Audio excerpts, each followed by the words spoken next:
Hey everyone, welcome to Tuesday Talks, our XP Guild show here where Dave and I have a little chat about something game related. Now, we cover lots of different things: world building, character creation, but sometimes we like to create things for 5e, as that's what we're currently playing.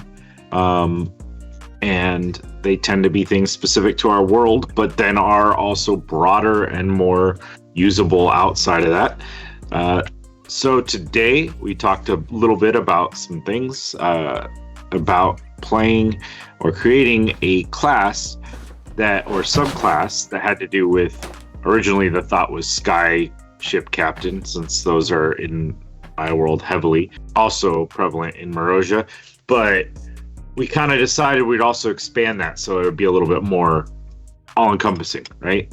Absolutely. I mean, yeah, because we were like, we was like figuring out Sky Captain, no, this, that, and the other. And then we kind of settled on Commander. Then we had the brilliant idea of like, what if Commander involved like not only skyship captains, but like Navy or, armies and stuff like that, and then even like crack specialized troops, like you would have like in a party, so we were like, that would be kind of cool to give, like, instead of like going, oh well, you got to be paladin, to be that kind of weird thing. No, now you can be a commander. So yeah, I think, and we'll have to build it out and see how it turns out, because again, as we always do this, it is something that we've created, or we are creating on the fly right now. Absolutely. It's something that we are working on developing and haven't play tested. We haven't, 100%. We don't come into this with an exact expectation other than we want something that does something. Yeah, absolutely. And in this case, we chatted a little bit, as we often do, just to get a direction to start at. And my thought was, there's lots of classes out there that do things that help the party and assist and do things here and there. But I was thinking, when you think of like a commander of an army or commander of, at least a group of soldiers or warriors or whatever, you kind of think of someone who's also a fighter, someone who's also been in the trenches, done those things, or at least trained to do that sort of thing. And so we talked about, let's try to make a commander subclass for the fighter. So someone who can be up front, scrap it out. And so we'll need to come up with some abilities and things that we can do for them that will aid them in that. And I think some things have to be charisma based. Yeah. Just because that's what you think of as charismatic commander. Yeah. And I think, and that's why we were like debating about fighter, because we're like, well, we could go with paladin, we could go with, even bard, but we're like, it would be really cool to do a charisma based fighter subclass, because when I've envisioned that, I always envisioned the swashbucklers of old, from the pirate themes and stuff like that. And, I don't know. For me, it just doesn't sit right that they're always rogues and stuff like that, because I envision them as like fighters and things of that nature. So yeah, exactly. Plus, I think, like paladins have a very specific feel and a very specific connotation to them of, being these holy warriors. Yeah. And while they can certainly suit some of these roles, and they do have some of these benefits of handing out things, but let's see what we can do with a fighter, because there's the intelligence-based fighter with like the Eldritch Knight, and of course you can make a dex and a strength-based fighter. You can make one that's like heavily onto constitution, just trying to tank things just all day long. I mean, for the most part, that's just common. Just close your eyes and throw it out there. But yeah, a charisma-based fighter is like, that's different. So exactly, and that's going to be an interesting take on this in my thought, in like character creation will be one of those things because this is what you becomes from a class that's normally just dependent on one or two stats.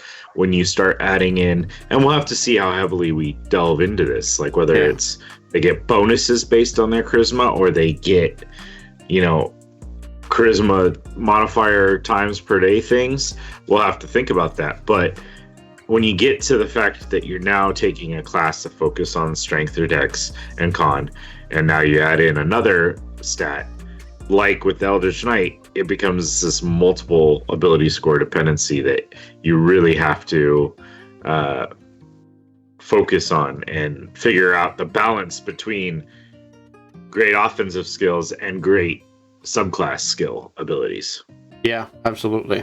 Absolutely. All right, so let's get into it a little bit, at least at the beginning. Now, I think, you know, as normal, I set up just the levels that they get things, and then we can play with it. And I know I've seen a few that have 2 third level abilities when one of them is a proficiency, and I think that's what we need to start with here. Oh, absolutely. Proficiency based idea. Proficiency, and I think in this case it is a commander. So it's either, and I don't know whether we want to give the option. I'm thinking of either intimidation or persuasion. Absolutely. Unless I mean, because other... especially since they don't have a leadership skill, I mean, that's the first thing that went to my brain is leadership. And so, yeah, persuasion or intimidation for sure. I mean, I almost would think we could throw deception there too, depending on what kind of commander you are. So yeah, as okay, an option. So we could do in your choice of one of these. Yeah. Of either. Well, let's start alphabetically. Option, nation, or. Cool. Is there a name that we would like to give that ability? I mean, leadership, maybe. I mean, if nothing else, this is a good placeholder, right? As we always do. Anyone who hasn't seen this before, we like to do a placeholder because we don't always have that, you know, in mind 100% of what it is. And sometimes we get down the line and we're like, oh, wait. It would be better if this did something else. Yeah, for sure. All right. Now, that is kind of like a freebie, easy to choose sort of thing. You pick whichever one suits the character style you want to do. They all need charisma. Thank you. I can speak. They all need charisma. And it's just a matter of how do you want them to use that charisma. Now we got to figure out what's something that they get, some benefit that starts to say, okay, this feels like someone who is in command of a battlefield, feels like someone who can direct the flow of their soldiers in combat. Yeah, maybe what are they called? Help action almost, you know, or assist action or something of that nature. Okay. So here is my initial thoughts here. So, and I don't want to step on any other subclasses. So it's also something we need to figure out. So there is the combat superiority maneuvers that a battle master would get, and those generally refer to themselves. What if we had that ability to start handing out something similar to our allies?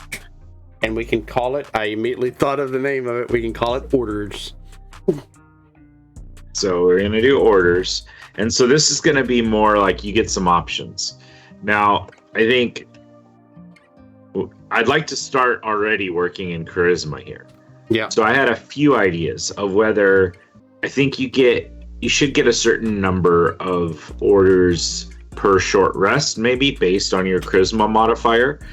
So you're typically looking at between 2 and 5, you know, in a game, like in a short rest period.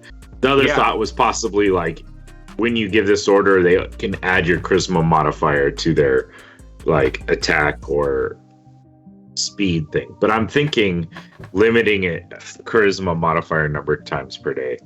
I mean, I always like that too, because it it gives you something to work off of. I mean, not so much something to work off of, but it builds with your characters instead of just sits there and just is like, oh well, you just get that. So I'm putting here, you may give a number of orders based on your charisma modifier. These and once again, watchers, our sync thing sometimes works and sometimes it doesn't. So just bear in mind with that. If you don't see it immediately, I'll have to refresh, or it starts working again. Also, do know that sometimes I will type and it'll go to the end of the page. Yeah, exactly. I will generally try to fix that as soon as I notice it. Yeah. So if you see it, let us know that. Yeah. So if you can do this a number of times, let's think of the things that we would want to be able to do. Shadow Soldier PR mentioned maybe something like the feat that you spend some time to give allies temporary HP. Yeah, so that would be the Inspired Leader feat, I believe is what it's called, which is very cool, and I think would definitely work well with this class. Mm-hmm. But I don't necessarily want to do that directly. Now, maybe we'll come back to giving them some hit point options. Well, they continue with their thought, like Inspiring Leader, but make it based on proficiency. Yeah, I mean, let's hold on that, because I do like it. I'm not saying I don't. I'm just wanting to see where we go with what we got right now. Yeah, for sure. So orders, I'm thinking here, is giving them something that would. That's how I do it. Giving them something that would allow them to direct the flow of combat. Yeah. So I'm thinking things that can allow an ally to make an attack, like during your turn. And maybe these orders need to be like a bonus action. Yeah, for sure. You may give an order as a bonus action and confirm a number of orders based on your charisma modifier. I know I'm going to have to hit return. Yeah. Or after these. Okay, let's do it before these.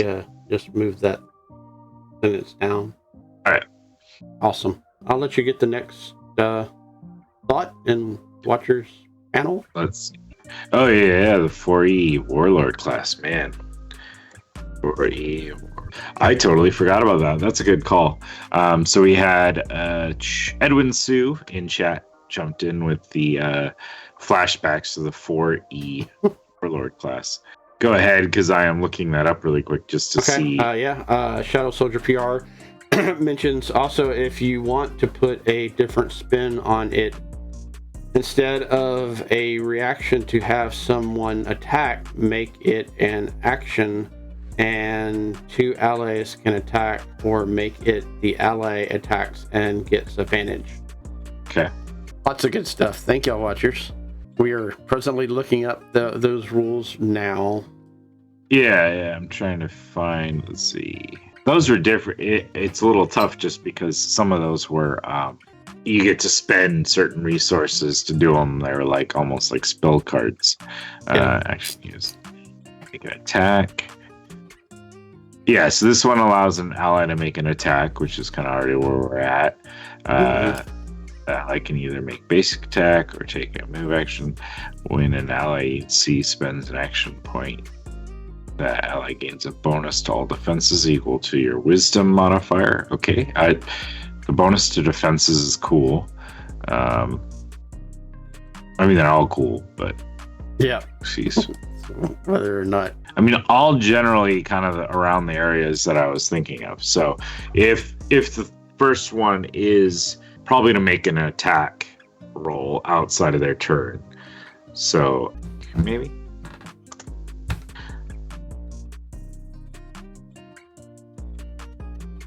Oh, and allied. So now here's a question too: is how far are we cool with allowing a commander to give commands, if that makes sense? Like, what's the range that we're looking at? Like 30 feet you can call out, or needs to be like right next to somebody to make this happen? No, I think because it's a commander, so I think it should be at least 30 feet. I was actually thinking 60 feet, but 30 feet is a good number because that's a movement. So for most species, 30 feet is a movement. So yeah, and I think you can move around the battlefield to help affect this, but I don't want it to be. I mean, 30 feet usually encompasses a big chunk of the battlefield, especially if you're a frontline fighter. Yeah. But I don't want it to be so crazy where it's like, oh, that guy way back there. No. Yeah. Let's do 30 feet because I'm also thinking of the whole World War I thing. Too, you're in the trenches and you're the officer and you're blowing the little whistle to everyone go over, and you're right there running with your troops and stuff like that. So, of course, you're the first one to get shot at. So, yeah, but for sure, that makes a lot of sense. Allow them to spend their reaction.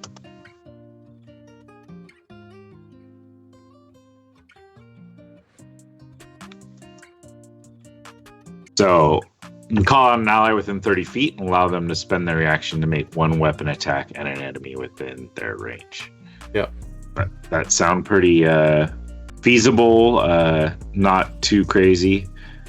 You make an attack. I don't think so. Shall I read the second one?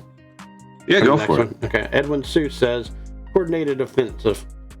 You make an attack. You can use one of your order's allies within 15 feet of you can move up to 10 feet as long as the movement brings them closer to the enemy you attacked. Okay. Yeah, like so something where you're striking and it's going to allow them to move because you're like distracting the enemy or whatever. Yeah. Okay. It's a thought.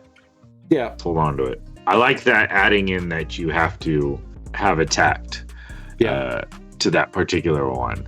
I'm almost thinking, what if we did, you may, after hitting an enemy, you can allow the next ally that attacks them to have advantage or something like that. Like, or is that not strong enough? But I mean, if you got a rogue in your party or something, that could be really powerful. That could be really dope, yeah. Okay. Yeah, let's do that. So that one, Acting strike. After hitting an enemy with an attack, you may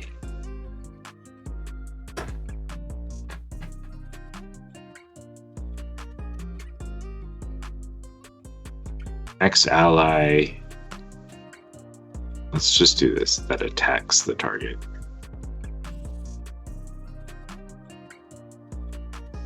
Advantage.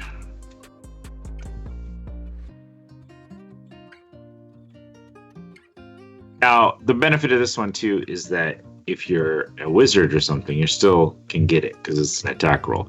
Whereas, like Rapid Strike, I kind of wrote it so that it wouldn't work with like a spell because I put in weapon attack. Yeah. All nuances I try to think of when working on these subclasses. Well, what I was thinking, what's really cool about the distracting strike is that you don't have to be like on the guy itself or on the monster or whatnot. Like you could be like 25 feet away and then your commander hits the dude and like, oh crap, there's an attack of opportunity that I can get if I just run up on him and do it, or shoot an arrow or, sling a spell or whatever, Mm-hmm. So, and sometimes you have those allies that have some feature that really requires a hit to come in. Like you have a monk that's going to try to stun somebody. You want them to be able to land their hit. So granting that advantage on it would be good. Someone like the Artificer Armorer who needs to hit something with their fist in order to like cause them to now have disadvantage against everybody else, giving them that advantage could be the difference between missing or hitting. And then there's always just giving a rogue advantage so that their one attack possibly hits, and they're going to get sneak attack, whether they're still right there or not, would be good. All the wonderfulnesses of that. I mean, so.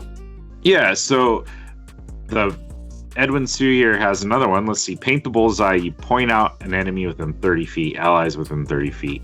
You deal additional damage the first time they damage their target on their next turn.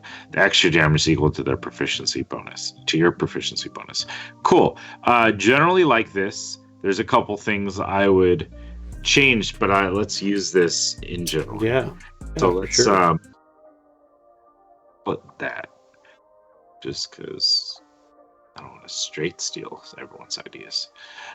Point out weakness. Now, I think this one is, do we want to make them have to hit it first? Or, I think I like that like after hitting an enemy. Mm-hmm. An enemy with, I know it's still bolded. I failed. Oh, no. To unbold. There we go. All right. A little pop-up came up on the other, so unfortunately. After hitting an enemy with an attack, you may spend an order to allow all other attacks targeting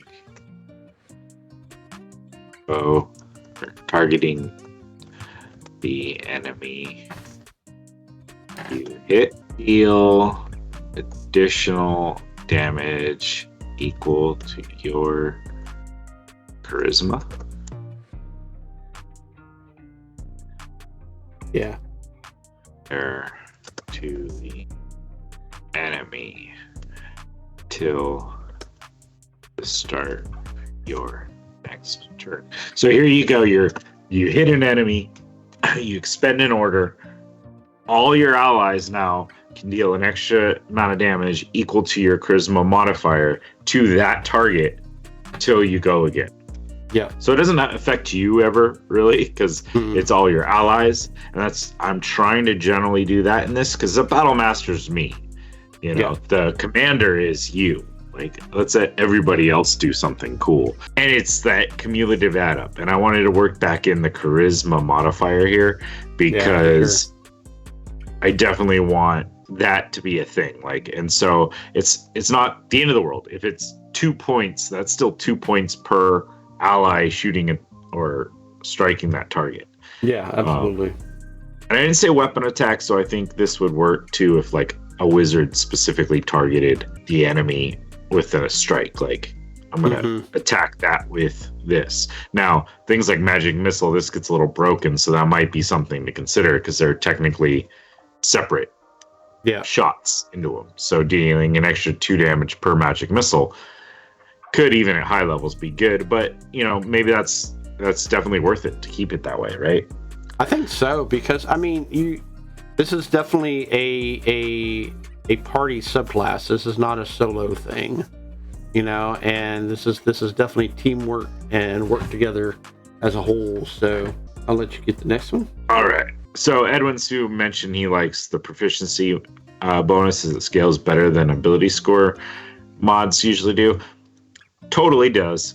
But currently, I'm going to try it out with charisma, because I wanted this to be something that was charisma based, and I wanted there to be a reason why, as a fighter, you might have to improve that charisma modifier a little bit. And even then, at higher levels, being able to deal a little extra damage is good. Now, I see, like, this at higher levels, unless you get that +5 to charisma, maybe that's not worth it. So that's something we have to play out. Yeah. So let's put a note here, possibly change to fish. So we'll put this little note so that we know, for playtesting purposes, maybe we need to jump into that and see, does that work?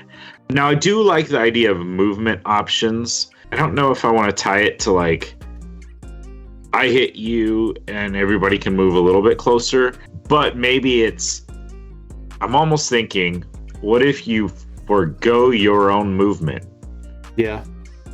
and you can order your allies to move forward or whatever. Well, You can give your allies all an additional movement.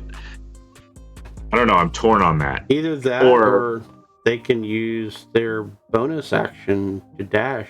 Oh, like you grant all your allies the ability to do a bonus action dash Yeah. on their turn if they desire to use it. Yeah. I like that. That's kind of an interesting take because it's normally a rogue only thing, but it would be cool sometimes to be able to say, "Hey, barbarian, get your butt in there." Do we want to?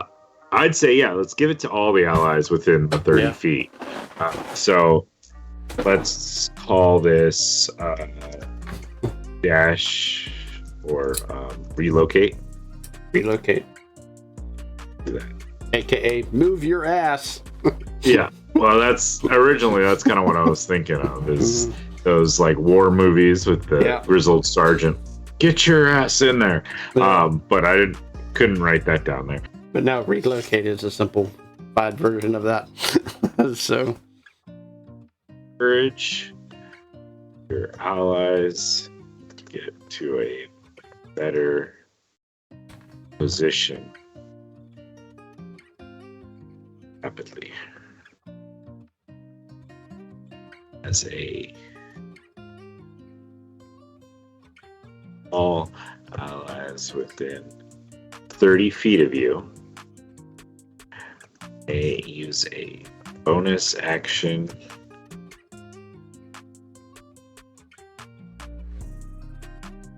and then I gotta go back and delete it.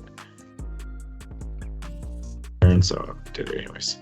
On there to dash.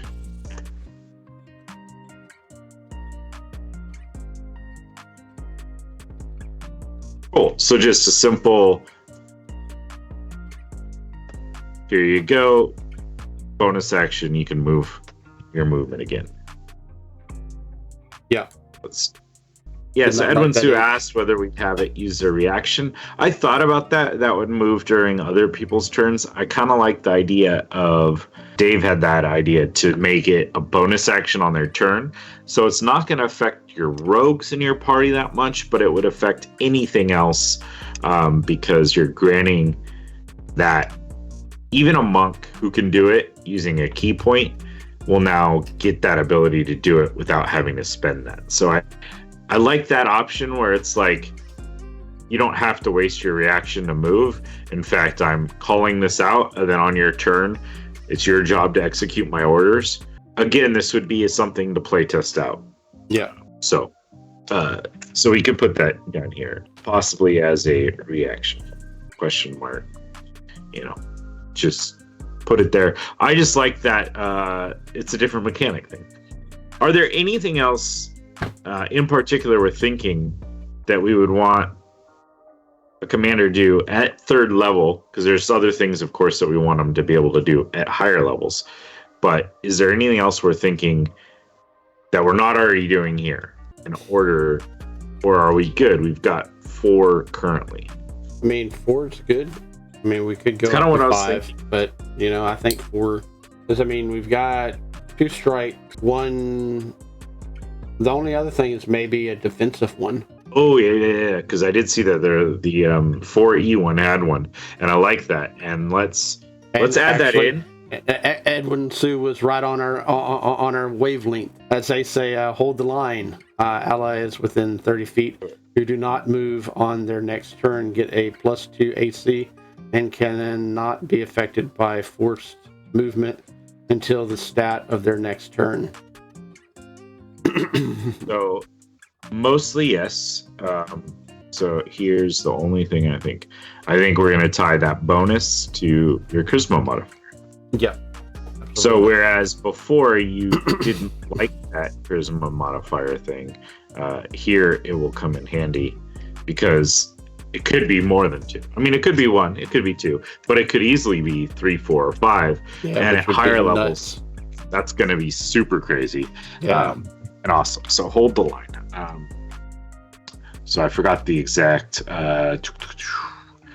They're saying 30 feet. Yeah, I think we keep with that 30 feet 30 foot feet's range good. thing. So, Been the running theme with this particular area. allies to position. Order grants all allies within 30 feet of you a bonus to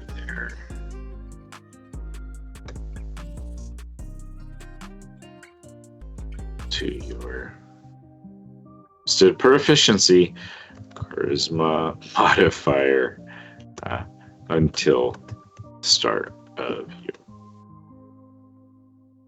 your just capital C.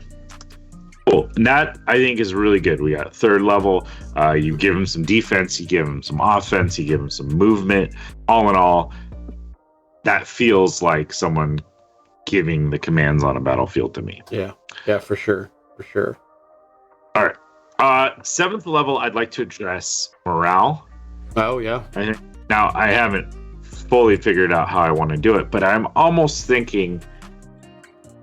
Now, anyone in chat, if you have it open and ready, maybe check out the Paladin. Is there a Paladin that does, because I don't want to step on their toes, but, well, maybe we do this. Yeah. Because my original thought was like an aura effect where it's like you give them a bonus to their like wisdom, intelligence, and charisma saving throws or something equal to your charisma modifier. But I know paladins do similar things at similar levels, and I don't want to steal that directly. So I'm going to look really quick at some of them. 7th or a conquest, 10 feet from you in every directions. If a creature is frightened, this causes fear or a... Yeah. Let's see. Can't be charmed. That's a good one. Glory is... or kills command. Supernatural speed bonus. So what I'm looking for is ways to affect the charisma. So I am looking through the Paladin subclass options. If anyone has a good suggestion while we're going, feel free to shout it out, Dave, because I'm looking at chat. Yeah. I will let you know. Right now, I'm trying to think of one right offhand. No, I appreciate it. My initial thought is some bonus to saving throws, or perhaps like an advantage on saving throws against those things, or something maybe, like that. How about, because you're in battle and stuff like that, and fear is a main factor in battle. Maybe they have an advantage or something like that, or a bonus to fear-based things, whatever it is that's fear, whether you're up against a dragon or just the sheer horror of the battlefield itself. Yeah. All right. So yeah, in general, I mean, they give similar stuff, but I don't think there's a direct... No. I might have missed it. A direct fear-based thing here. Just want to also take a quick look. What do other people get at level 7 as a fighter? Because I'd hate that to be the weak one. 1 minute observing. The DM tells you, okay, cool. Champion. Proficiency, strength, blah, blah. Make running long jump. Okay. They're all in all kind of underwhelming for a lot of these. Yeah. It's that weird 7th level area. Still, like, I mean, you reach level 7. Like, fighter level 6 is good because you get a feat, right? Yeah. So you want to encourage people to go at least that one more level. And if you go one more level, you're going to go 2 more levels to get the extra feat again. So you want it to be good enough that you're like, okay, you want to stay fighter, right? Provisions in your initiative. Okay, cool. Side warrior. New ways to use your stuff. I don't want to necessarily give new orders. No, definitely not. I'm thinking, let's do some sort of aura, sort of within 30 feet of you. Yeah. Let's keep the 30 feet, because the 30 feet is that weird zone, that we've got the commander in. So how do we want to work this? Let's see. Do we want to do advantage on effects against fear? Do we want to do, a bonus to certain saving throws? What if they gave their charisma modifier to you?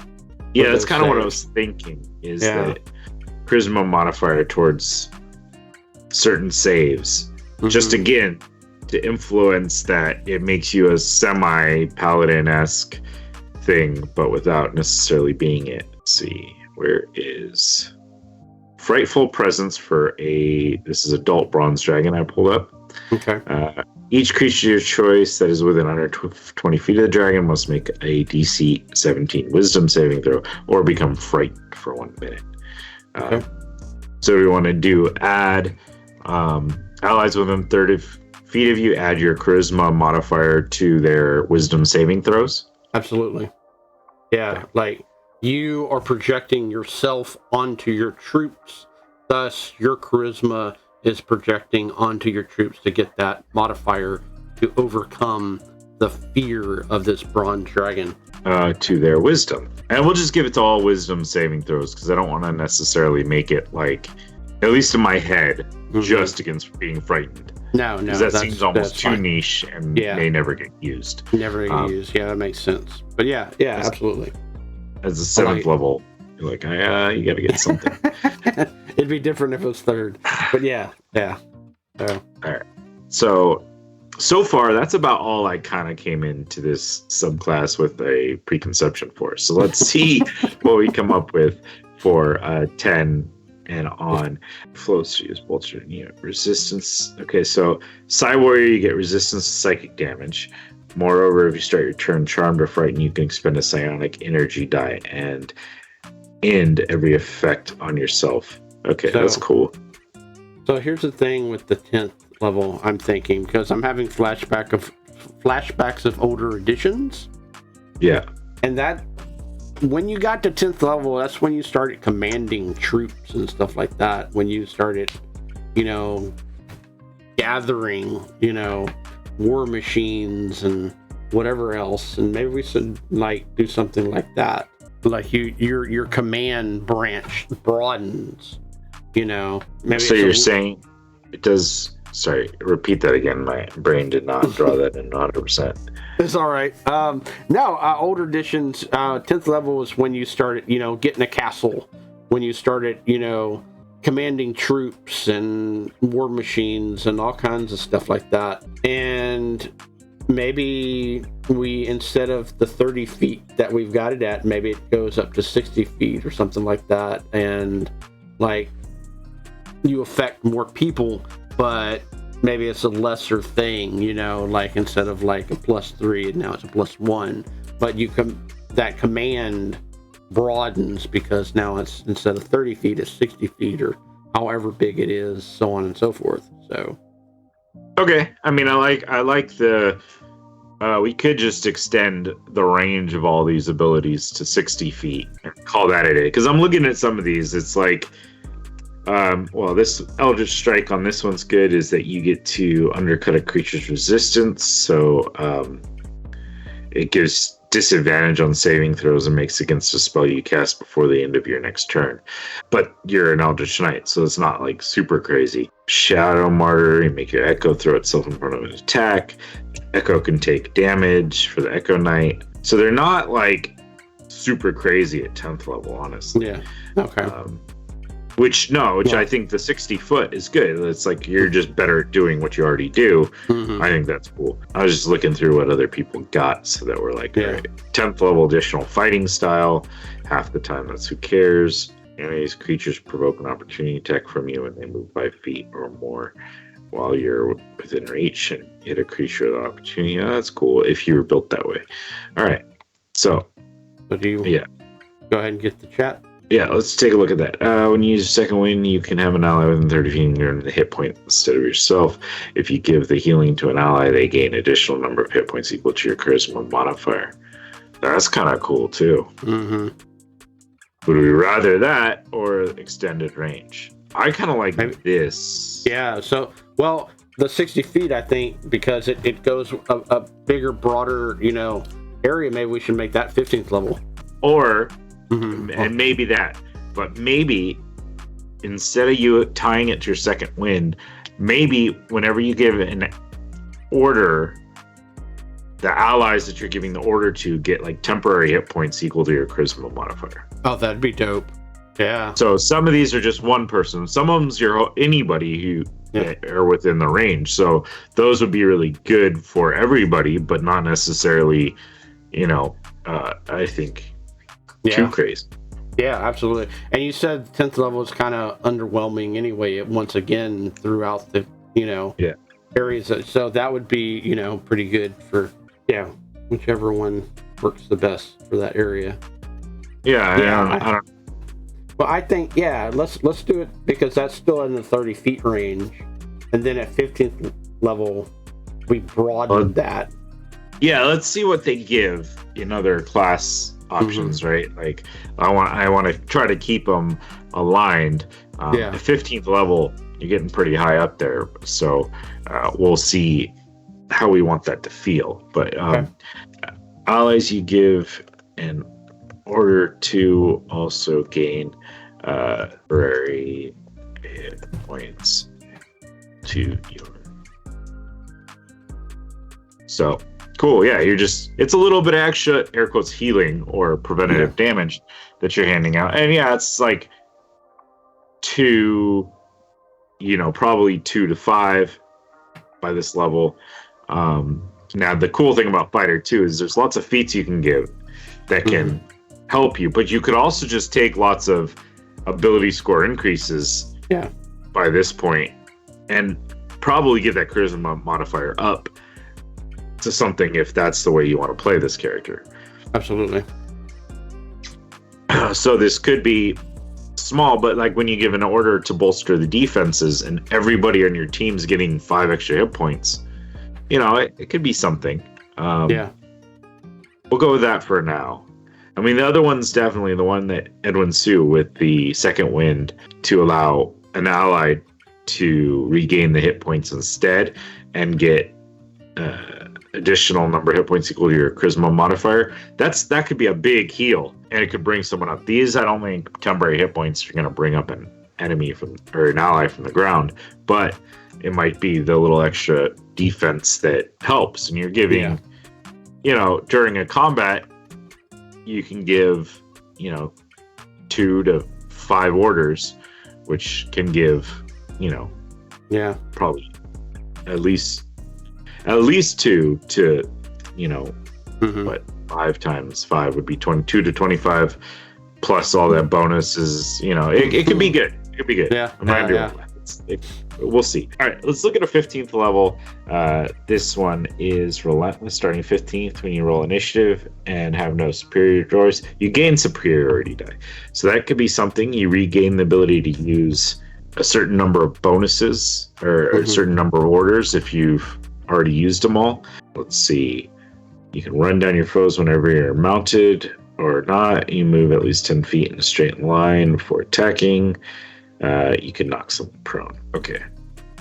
So I'm thinking maybe range, but I'm thinking maybe range, and if you start a combat without any orders, you gain 2 orders or something like that.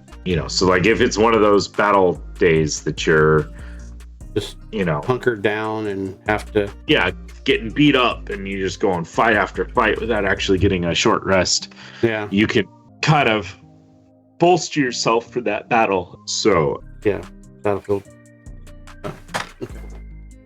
Because here we're talking about we want to extend that battlefield out. To 60 feet. Orders now reach out. Orders and rally abilities. I'll reach out to allies within.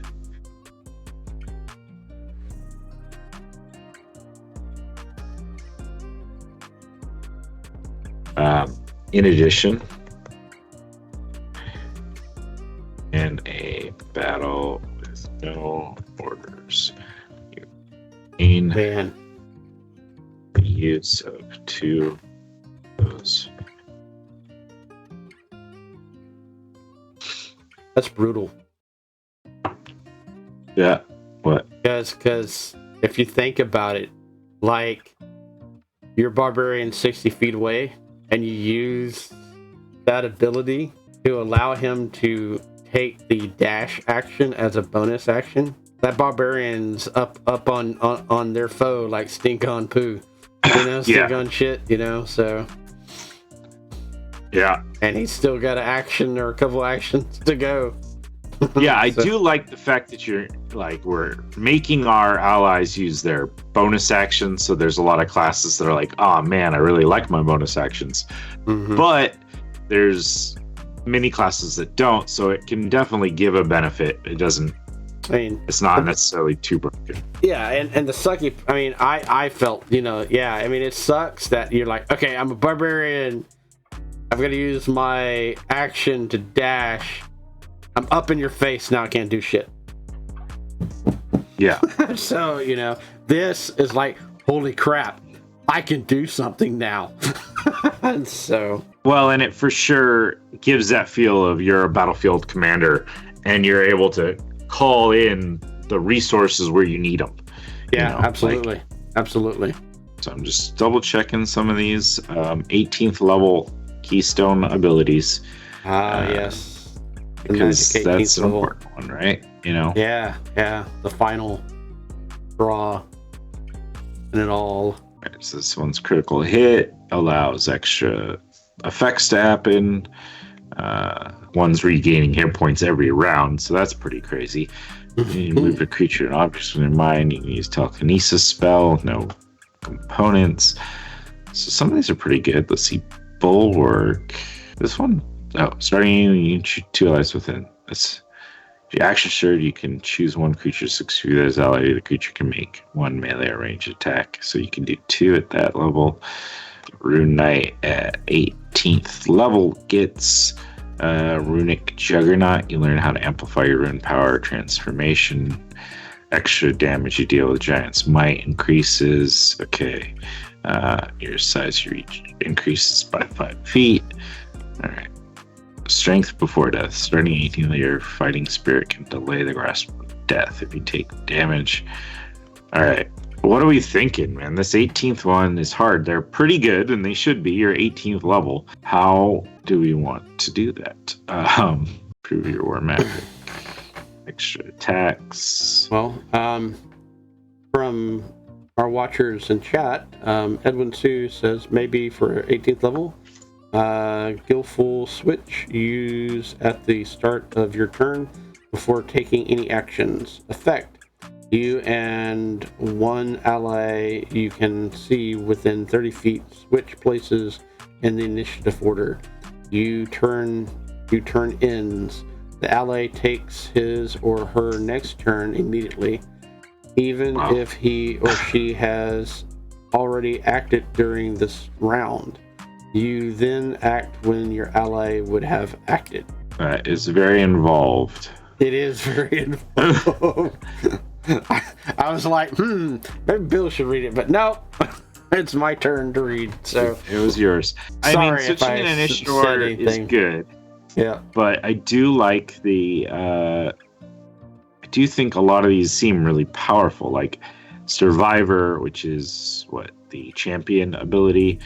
Mm-hmm. At the start of each of your turns, you gain hit points equal to 5 plus your Constitution modifier. If you have no more than half of your hit points left, you don't gain this ability if you have 0 hit points. So if you're down below half of your hit points, you just start healing yourself. Yeah. Every round, which is crazy. Vigilant Defender, which is the... What if we give... So my brain just kind of went off a little bit there.